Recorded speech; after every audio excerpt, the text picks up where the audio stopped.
तो भाई बॉलीवुड में एक चीज़ जो मुझे जेन्युइनली इंटरेस्टिंग लगी है वो है नॉस्टैल्जिया, क्योंकि एक पुरानी मूवी का नाम सुनते ही आपके दिमाग में सिर्फ मूवी नहीं आती, उसके साथ एक पूरा टाइम पीरियड, उसके सॉन्ग्स, कैरेक्टर्स, मेमोरीज सब कुछ आ जाते हैं। और आवारापन 2 के साथ भी एग्जैक्टली यही प्रॉब्लम है। प्रॉब्लम इसलिए क्योंकि ये मूवी सिर्फ एक सीक्वल नहीं है, ये एक ऐसी मूवी है जिसके ऊपर पहले पार्ट का ऑलमोस्ट 20 साल का बैगेज है। 2007 में आवारापन आई थी, ये एक फ्लॉप मूवी थी, लेकिन टाइम के साथ उसकी कल्ट फॉलोइंग बनी। इमरान हाशमी का शिवम पंडित कैरेक्टर, उसका पेन, उसकी लव स्टोरी और ऑब्वियसली उसका म्यूजिक, ये सब चीजें लोगों को आज भी याद हैं। और अब ऑलमोस्ट 20 साल बाद मेकर्स ने डिसाइड किया कि भाई शिवम को वापस ले आते हैं। और हॉनेस्टली थिएटर में जाने से पहले मेरा सबसे बड़ा क्वेश्चन भी यही था, वाई? क्योंकि फर्स्ट पार्ट का एंडिंग देखने के बाद मुझे जेन्युइनली नहीं लगा था कि इस कैरेक्टर के स्टोरी को कंटिन्यू करना पॉसिबल भी है, लेकिन समहाउ भाई शिवम पंडित इज बैक। और आवारापन 2 देखने के बाद मेरी फीलिंग ये है कि मूवी बुरी नहीं है, लेकिन ये वो सीक्वल भी नहीं है जिसके लिए 19 साल वेट करना वर्थ लगे। सबसे पहले पॉजिटिव्स पे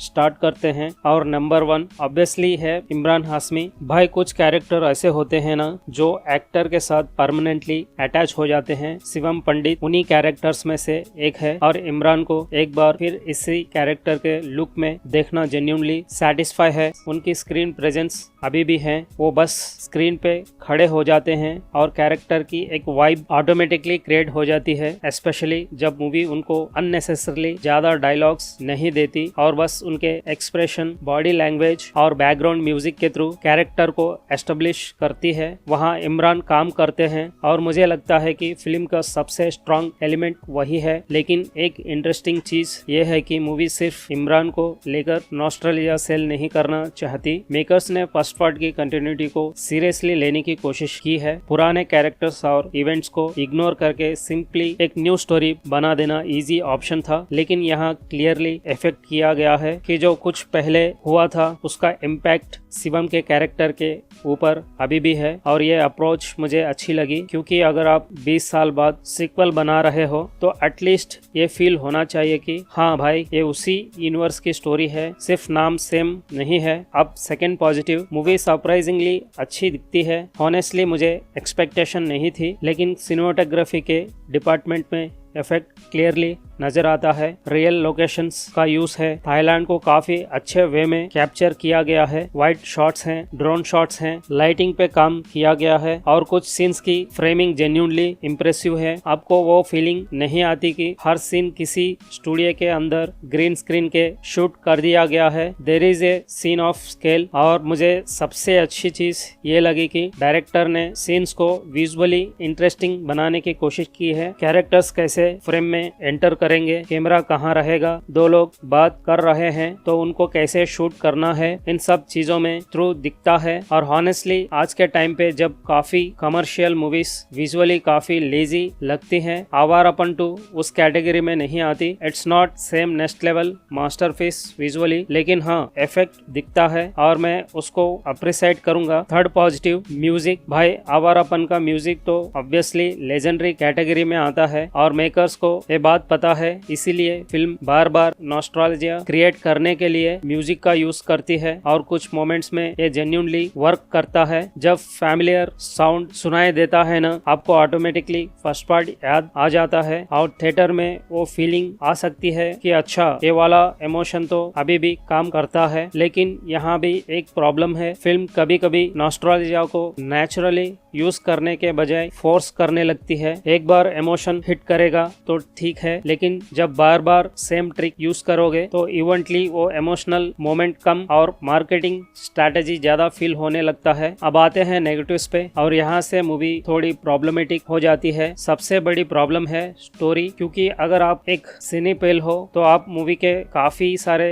ट्विस्ट पहले से ही प्रेडिक्ट कर लोगे। फिल्म आपको सरप्राइज करने की कोशिश करती है, लेकिन आप ऑलरेडी समझ चुके होते हो कि नेक्स्ट क्या होने वाला है, फिर मूवी वही कर देती है और ये एक दो बार हो तो कोई प्रॉब्लम नहीं, लेकिन जब कंटिन्यूसली होता है तो सस्पेंस का पूरा गेम खत्म हो जाता है। मैं मूवी देखते हुए कई बार ये सोच रहा था ओके अब ये होने वाला है और लिटरली वही हो रहा था। और सबसे इंटरेस्टिंग बात यह है कि मूवी के पास एक पोटेंशियली स्ट्रॉन्ग इमोशनल स्टोरी है। शिवम के लिए टेक्स्ट पर्सनल है, उसके पास्ट का कनेक्शन है, उसके ट्रॉमा का कनेक्शन है और आपको लगता है कि यार अब तो कुछ हैवी इमोशनल होने वाला है, लेकिन मूवी उस इमोशन को प्रॉपरली बिल्ड नहीं कर पाती। प्रॉब्लम ये नहीं है कि इमोशनल सीन्स नहीं है, प्रॉब्लम ये है कि मुझे उन सीन्स से इमोशन फील नहीं हुआ। आप स्क्रीन पे कैरेक्टर को सफर करते हुए देख रहे हो लेकिन आपके अंदर वो फीलिंग नहीं आ रही और आवारापन जैसी फ्रेंचाइज के लिए ये काफी इम्पोर्टेंट है, बिकॉज अगर इमोशन नहीं हिट करेंगे तो बाकी सब चीजें कितनी भी अच्छी दिखो मूवी का इम्पैक्ट लिमिटेड ही रहेगा।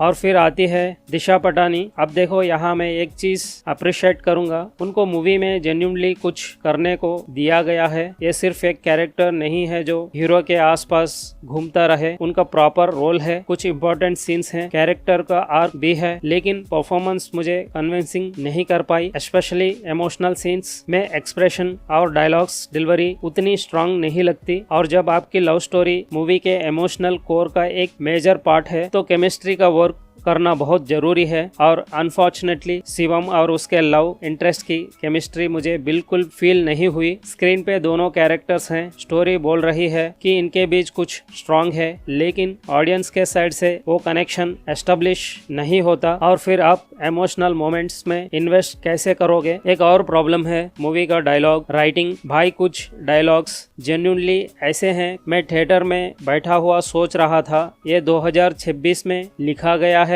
मूवी का टोन कई जगह इतना ओल्ड स्कूल हो जाता है, आपको लगता है जैसे किसी 2000s की बॉलीवुड मूवी को 2026 में रिलीज कर दिया। अब अगर आपको वही मसाला पसंद है तो मे भी ये आपके लिए प्लस पॉइंट हो, लेकिन मेरे लिए काफी सीन्स अननेसेसरली चीजी लगे और कुछ ड्रामेटिक मोमेंट्स तो इतने प्रेडिक्टेबल हैं, उनका इम्पैक्ट आने से पहले ही खत्म हो जाता है। अब मूवी एक्शन हेवी बनाने की कोशिश करती है। शिवम पंडित है, गैंगस्टर वर्ल्ड है तो ऑब्वियसली एक्शन तो होना ही है, लेकिन यार एक्शन में वो इम्पैक्ट नहीं है। सबसे बड़ी प्रॉब्लम मुझे एंडिंग और कैमरा क्लैरिटी की लगी। एक पंच कट, दूसरा पंच कट, किक कट, फिर एंगल चेंज, फिर कट, और आपको एक्चुअली कोरियोग्राफी एंजॉय करने का चांस ही नहीं मिलता। जब आपने सिनेमाटोग्राफी के बाकी पार्टीशंस में इतना इफेक्ट डाला है तो एक्शन को भी थोड़ा ब्रीथिंग स्पेस देना चाहिए था। कुछ सीक्वेंसेस का कॉन्सेप्ट इंटरेस्टिंग है बट एग्जीक्यूशन एवरेज है। और एक चीज जो मूवी के पेसिंग को हट करती है, कंसिस्टेंसी। स्टार्टिंग में मूवी काफी फास्ट चलती है, आपको लगता है ओके भाई फिल्म जल्दी जल्दी सेटअप कर रही है, फिर मिडिल पार्टीशन में फेस सडनली स्लो हो जाता है, फिर मूवी वापस स्पीड पकड़ने की कोशिश करती है और ये अप्स एंड डाउन्स कभी कभी नोटिसेबल हो जाता है। ऐसा नहीं है कि मैं बोर हो गया था, बट मूवी का फ्लो स्मूथ नहीं है, लेकिन यहाँ मैं मूवी को एक इंटरेस्टिंग क्रेडिट दूंगा। डिस्पाइट ऑल दिस प्रॉब्लम्स मैं बोर नहीं हुआ, और ये इम्पोर्टेंट है। मैं मूवी को देख रहा था और कंटिन्यूसली प्रेडिक्ट कर रहा था कि नेक्स्ट क्या होगा, लेकिन फिर भी मेरे दिमाग में ये था ओके देखते हैं नेक्स्ट क्या होता है। So as a pure time pass theatrical experience movie completely fail नहीं होती, इट वॉचेबल। बॉस प्रॉब्लम ये है कि आप थिएटर से बाहर निकल के बाद ये नहीं बोलते भाई क्या मूवी थी, आप बोलते हो ठीक थी यार। और हॉनेस्टली मेरे लिए आवारापन 2 एग्जैक्टली वही थी, ठीक थी। और मुझे लगता है सबसे fair way to describe this movie है Awarapan 2। It's not a bad movie, it's just a movie that had the potential to be much better, because ingredients तो यहाँ है, इमरान हाशमी है, आवारापन का म्यूजिक है, नॉस्टैल्जिया है, गुड लोकेशंस है, विजुअल इफेक्ट है, एक्शन है, एक पर्सनल स्टोरी है, सब कुछ अवेलेबल था। बस प्रॉब्लम यह है कि ये सब एलिमेंट्स एक साथ वैसे कनेक्ट नहीं होते जैसे होना चाहिए थे। तो क्या मैं आवारापन 2 रेकमेंड करूंगा? अगर आप फर्स्ट आवारापन के फैन हो, इमरान हाशमी को देखना पसंद करते हो और आपको old school romantic gangster drama का फ्लेवर पसंद है, देन एक बार थिएटर में ट्राई कर कर सकते हो, स्पेशली अगर ट्रेलर से ही आपको वाइब आ गई थी, बिकॉज चांसेस हैं कि जो चीज मुझे चीजी लग रही है वो आपको एंटरटेनिंग लगे। लेकिन अगर आप मुझसे पूछ रहे हो क्या आवारापन 2 फर्स्ट पार्ट के लेवल की है, तो भाई नो। फर्स्ट आवारापन के पास जो